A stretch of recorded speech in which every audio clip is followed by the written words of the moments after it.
ही गोष्ट आहे एका छोट्या ताराची आणि जादुई स्वयंपाकघराची. एकदा काय झालं, भारतातल्या एका छोट्या रंगीत खेड्यात एका गावात एक तारा नावाची छोटी मुलगी राहत होती. हो, अगदी तुझ्या एवढी.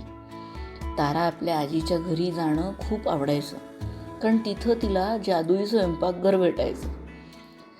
तारा जसा स्वयंपाकघरात जशी ती जायची तसं तिला भाज्या, ताज्या भाज्या, धान्य, मसाल्यांचा सुगंध जाणवायचा. हे सर्व ती खूप प्रेमाने बघत राहायची आणि ते शिजलेलं अन्न तिला जेवायला खूप मजा यायची. एके दिवशी तारा तिच्या आजीला विचारायला गेली, आजी, तुझं जेवण इतकं चविष्ट का लागतं ग? आणि मला इतकं ते छान का वाटत राहतं? आजी हसून तिला उत्तर देऊ लागली. म्हणाली, हे असं काही कारण नाही की मी काही मॅजिक करते.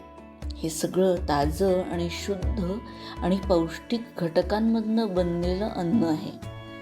हे शुद्ध घटक वापरून शिजवलं जातं. यात कोणतेही बनावटी रंग, कोणतेही खोटे प्रिझर्वेटिव्ह, काहीही असं नसतं की ज्याच्यामुळे याची शुद्धता कमी होईल. फक्त शुद्ध आणि पौष्टिक अन्न, जसं आपल्याला आपल्या आज्यांनी खाऊ घातलं ना, अगदी तसंच. ताराच्या डोळ्यात एक चमक आली. अरे वा, कोणतंही खोटं सामान नाही, पण आपल्याला ताजं अन्न का लागतं?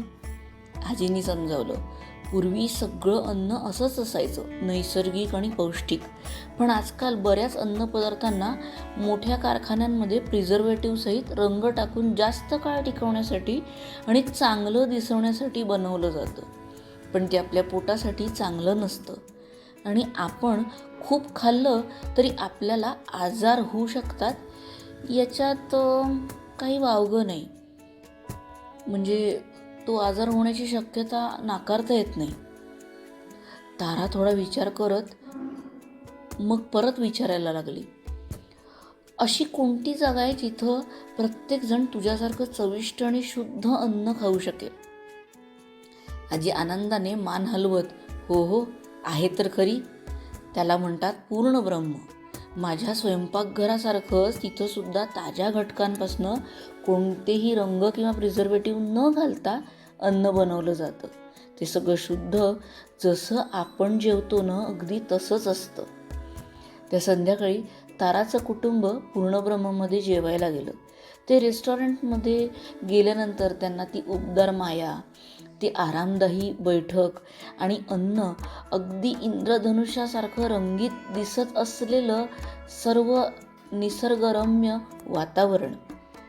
तारा डाळ, भाजी, भात, पुरणपोळी, अगदी श्रीखंड पुरी भाजीचा सुद्धा तिने एकदम फशा पाडला. हे अन्न जादुई आहे, अगदी आजीच्या स्वयंपाकघरासारखं. तारा मोठ्यानं हसून म्हणायला लागली. जेवण संपवून तारा इकडे तिकडे बागडत होती आणि बघते की इतर कुटुंबसुद्धा आपलं जेवण एन्जॉय करतात आहेत. तिला हे कळलं, हे जेवण अन्न फक्त प्रेमाने आणि शुद्ध घटकांपासून बनवलं जातं आहे, म्हणून सगळ्यांनाच खूप आनंद आणि प्रेम दोन्हीही चेहऱ्यांवर दिसतोय. निरोगीपणा त्यांच्या चेहऱ्यावर निखळपणे जाणवतोय. त्या दिवशी तारा नेहमीप्रमाणे तिच्या आजीला सांगायला गेली, शुद्ध अन्न फक्त चविष्ट नाही, तर ते आपल्या शरीराला मजबूत आणि आनंददायी ठेवण्याचा उत्तम मार्ग आहे. आणि म्हणूनच तारा आणि तिचं कुटुंब नेहमीच पूर्णब्रह्ममध्ये परत येत राहिलं, जिथे ते नेहमी शुद्धतेचा स्वाद पुन्हा पुन्हा शोधत आणि अगदी आजीच्या जादुई स्वयंपाकघराची आठवण काढत काढत अनेक पदार्थांची मैफिल सजवू लागली.